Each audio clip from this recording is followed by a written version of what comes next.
నమస్తే. ఏడు పదులు వచన కవిత. రచన ఉషాకర.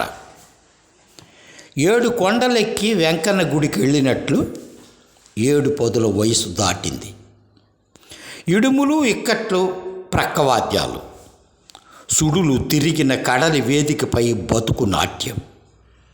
భావ దారిద్ర్యాన్ని దండుకోకుండా స్నేహ సౌజన్యపు శిలా తోరణాన్ని నిర్మిస్తే చీకటి రేఖల ఘన సన్మానం.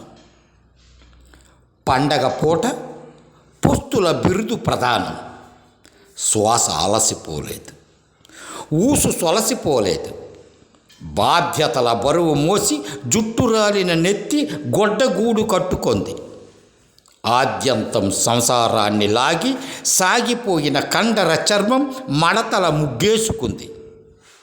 దృష్టి దోషాల ముష్టి యుద్ధాలు, వీణులకు విందివ్వలేని కర్ణభేరి, రుచి గాఢతకు అలవాటు పడి అస్తిత్వం కోల్పోతున్న ఎముక లేని నాలుక, దోపిడీ దుర్గంధాన్ని పీల్చి సహజత్వం కోల్పోయిన నాసిక, ఇరుసు విరిగి శరీర శకటం చతికిలబడిన దీర్ఘ రోగాల ధృతరాష్ట్ర కౌగిలిలో వార్ధక్యము నలిగిపోతున్న అమృతం తాగిందేమో.